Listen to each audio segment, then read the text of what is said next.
दार्जिलिङ भन्न बित्तिकै चियाको बोट हामीले सम्झिहाल्छौँ। तर दार्जिलिङमा केवल चियाको बोटमा त होइन, सुन्तलाको खेती पनि हुने गरिन्छ। नमस्ते, म सुमित देवान, वेस्ट बेङ्गल दार्जिलिङ डिस्ट्रिक्टबाट।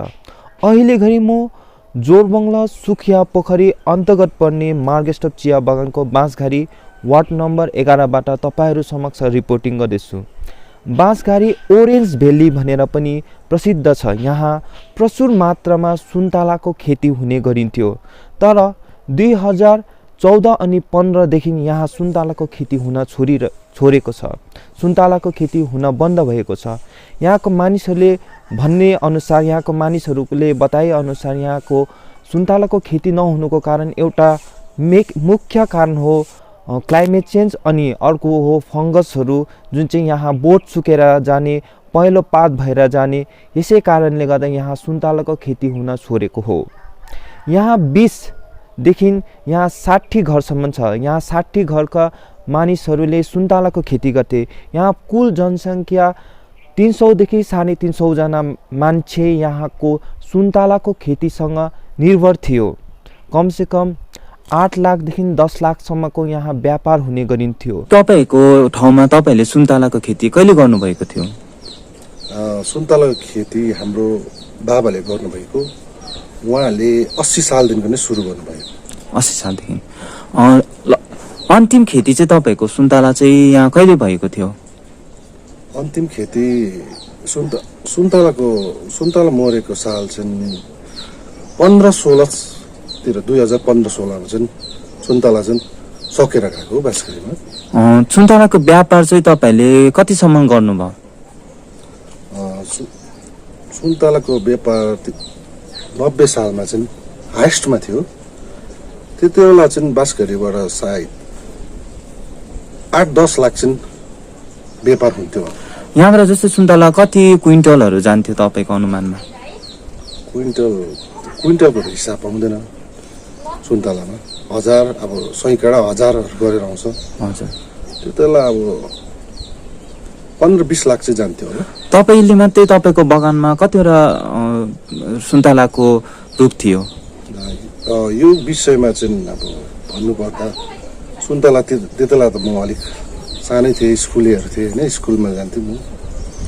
र अब त्यो सुन्तला अब गनिन, अब त्यति बेला त्यो गन्ने अनुमानमा चाहिँ तपाईँको त्यो अनुमान लाउँदा कति 15-20 हजार सुन्तलाको रुख थियो। जस्तै सुन्तलाको तपाईँको हाइएस्ट बिजनेस चाहिँ कति थियो तपाईँको चाहिँ? हाइएस्ट बिजनेस 90-95 सालमा चाहिँ हाइएस्ट साटेको भन्दा 2-3 लाख चाहिँ साट्यो। 2-3 लाख चाहिँ। जस्तो कि सुन्तला नहुनुको कारण के हो जस्तो लाग्दैछ तपाईँलाई? सुन्तला बाँसघारीमा सकेर गएको कारण चाहिँ यो हामी लोकल भाषामा भन्ने गर्छौँ, यो पहेँले भनेर। त्यो पात पहेँलो भएर जान्छ र त्यो जब पात पहेँलिन्छ तब चाहिँ बोटै सुकेर जान्छ।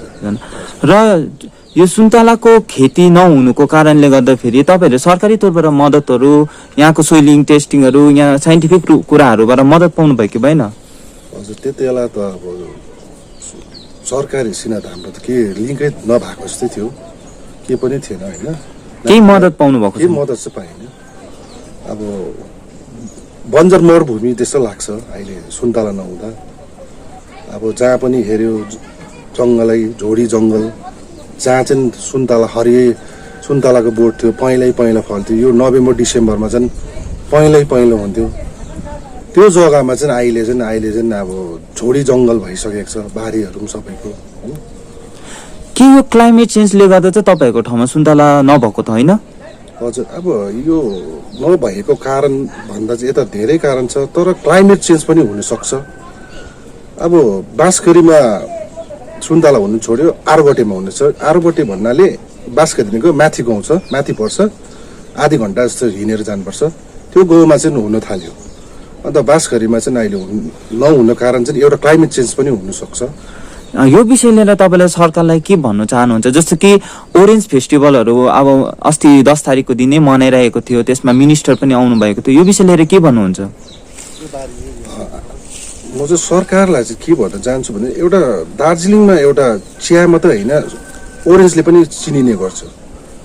तर अब अहिलेसम्म चाहिँ सुन्तला चाहिँ धेरै कमी भएर गइसकेको छ। दार्जिलिङबाट सुन्तला चाहिँ धेरै सप्लाई कम्ती भएर गएको छ। योमा चाहिँ धेरै ध्यान पुर्याउने चाहिँ म चाहिँ निवेदन राख्न चाहन्छु।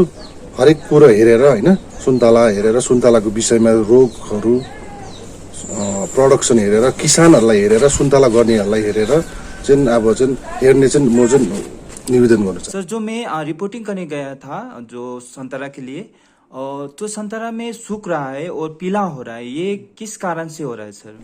एक्चुअली देखिए, यहाँ का जो ये प्रॉब्लम है ये कोई एक कारण के लिए नहीं है, मल्टीपल कारण के साथ एक कॉम्प्लेक्स डिजीज है। ये एक कॉम्प्लेक्स प्रॉब्लम है। एक्चुअली डिजीज भी नहीं बोलूंगा, डिजीज है।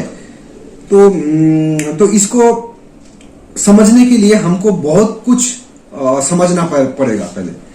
पहले फर्स्ट जो यहाँ पे बोलूंगा, यहाँ पे जो प्लांटेशन मैंने विजिट किया जो फिजिकली, उसके हिसाब से देखा कि बहुत सारा प्लांटेशन जो सिनाइल प्लांटेशन है, यानी कि जो ओल्ड हो चुका है, जिसमें अभी फलम देने का अभी उतना ताकत नहीं है, तो उसको अभी क्या करना पड़ेगा, या तो फिर नए से ग्राफ्ट करके नए से उसको प्रून करके नए से करना पड़ेगा, या फिर उसको उखाड़ के नया आपका सैपलिंग उसको लगाना पड़ेगा मैंड्रिन का, तब जाके वो आपका नए से मतलब पावरफुल तरीके से आपका वो प्रोडक्शन दे पाएगा। और दूसरा कारण है यहाँ पे मिसमैनेजमेंट, बहुत बड़ा एक इशू है। हमने देखा यहाँ पे ट्रंक बोरर जैसे डिजीज वगैरह, डाईबैक वगैरह बहुत सारा यहाँ पे लगा हुआ है। इसका कारण, मेन कारण वही है मिसमैनेजमेंट।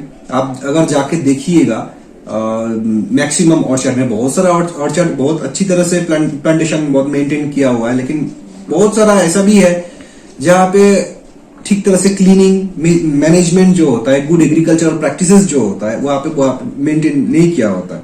तो ये चीज क्या करता है, दूसरे पेस्ट एंड डिजीज को हार्बर करता है। जब सुइटेबल टाइम आता है, वही पेस्ट एंड डिजीज झाड़ पात से निकल के आपका प्लांट में एंट्री लेता है, उसके बाद वो प्लांट धीरे धीरे सूखता है। तो ये भी एक वन ऑफ द रीजन है। और तीसरा जो रीजन है यहाँ पे, इलायची का जो खेती है, हमने देखा है यहाँ पे इलायची का खेती के साथ एक साथ करते हैं, तो वो कहीं ना कहीं से आपको ये जो प्लांटेशन का जो प्रॉब्लम है, जो माइक्रोब्स का प्रॉब्लम है, जो पेस्ट का प्रॉब्लम है, वो कहीं से वो हेल्प करता है, क्योंकि माइक्रो क्लाइमेट को आपका सपोर्ट वो देता है। क्योंकि जहां पे इलायची का खेती होगा वो थोड़ा बड़ा होता है, झाड़ जैसा होता है, तो नीचे क्या मॉइस्चर ज्यादा रहता है, डिजीज पेस्ट वो एकदम अच्छी शेल्टर बन जाता है उसका। और सबसे लास्ट में मैं तो यही बोलूंगा कि यहाँ जो माइक्रोन्यूट्रिएंट सबसे ज्यादा इंपॉर्टेंट है आपका मैंड्रिन का जो प्रोडक्शन है, उसके लिए सबसे बढ़िया एकदम रोल प्ले करता है, वो है आपका माइक्रोन्यूट्रिएंट। तो एक एडिक्वेट इंटरवल के बाद वो मिट्टी को आप माइक्रोन्यूट्रिएंट से उसको देना चाहिए, उसको खाद देना चाहिए। ये चीज बहुत कम जगह में फॉलो किया जाता है। और वो जो मिट्टी होता है उसको क्या है, आपको धीरे धीरे उसको क्लीन करना होता है, उसको शुद्ध करना होता है, जैसे कि फॉर्मल्डिहाइड से या फिर आपका दूसरा पेस्टिसाइड्स एंड फंजीसाइड से आपका वो क्लीन करना होता है। ये चीज बहुत कम होता है। तो ये सब अगर धीरे धीरे अगर ये सब फार्मर लोग ये अडॉप्ट कर देगा, क्योंकि अवेयरनेस का कमी है, हमारा भी रिस्पॉन्सिबिलिटी है, हम लोग थोड़ा फार्मर को अवेयर करें। अगर अवेयरनेस हो जाएगा, फार्मर धीरे धीरे ये अडॉप्ट कर लेगा, तो ये चीज में बहुत सारा सुधार आ सकता है। और हम देखते हैं हम लोग क्या कैसे उसको, जैसे कि सरकारी तौर पे क्या क्या मतलब स्कीम है जो संतरा के लिए ही काम कर सकते हैं? हमने फिलहाल बहुत सारा हमने मैंड्रिन का सैपलिंग हमने दार्जिलिंग में डिस्ट्रीब्यूट किया। अबाउट 13,900 हमने नया सैपलिंग, जो न्यू सेलर सैपलिंग होता है, न्यू सेलर सैपलिंग्स जो है ये वायरस फ्री सैपलिंग्स होता है। इसका प्रोडक्शन इसीलिए किया जाता है ताकि इसमें वायरस ना हो। तो ये न्यू सेलर सैपलिंग्स हमने 13,900 हमने पूरे दार्जिलिंग में डिस्ट्रीब्यूट किए जस्ट दिस ईयर। इसमें 7,000 है आपका दार्जिलिंग पुल बाजार ब्लॉक में, और बाकी 6,900 है मिरी ब्लॉक में हमने किया है। धीरे धीरे ये सबको रिप्लेनिश करना पड़ेगा, जो ओल्ड प्लांटेशंस है उसको निकाल के आप नया प्लांटेशन लगाइए, उसको अच्छी तरह से केयर कीजिए, ये चीज बहुत मैनेज हो जाएगा टाइम के साथ। आज म विशेष गरी सुन्तलाको खेतीमाथि आज दार्जिलिङ डिस्ट्रिक्ट हर्टिकल्चर डिपार्टमेन्टमा आएको थिएँ र बाँसघारीको जुन चाहिँ सुन्तला सुकेर जाने बिमारीको विषय लिएर यहाँको एडिएससँग पनि म बातचित गरेँ र एडिएसले मलाई आश्वासन दिनुभएको छ आउने 1-2 महिनाभित्रमा बाँसघारीमा आएर अवेरनेस क्याम्प र सरकारी स्किम तहत पाउने सुविधाहरू उहाँलाई प्रावधान गर्ने भनेर उहाँले आश्वासन दिनुभएको छ। म Sumit Dewan, West Bengal, Darjeeling district, India अनहर्टको लागि।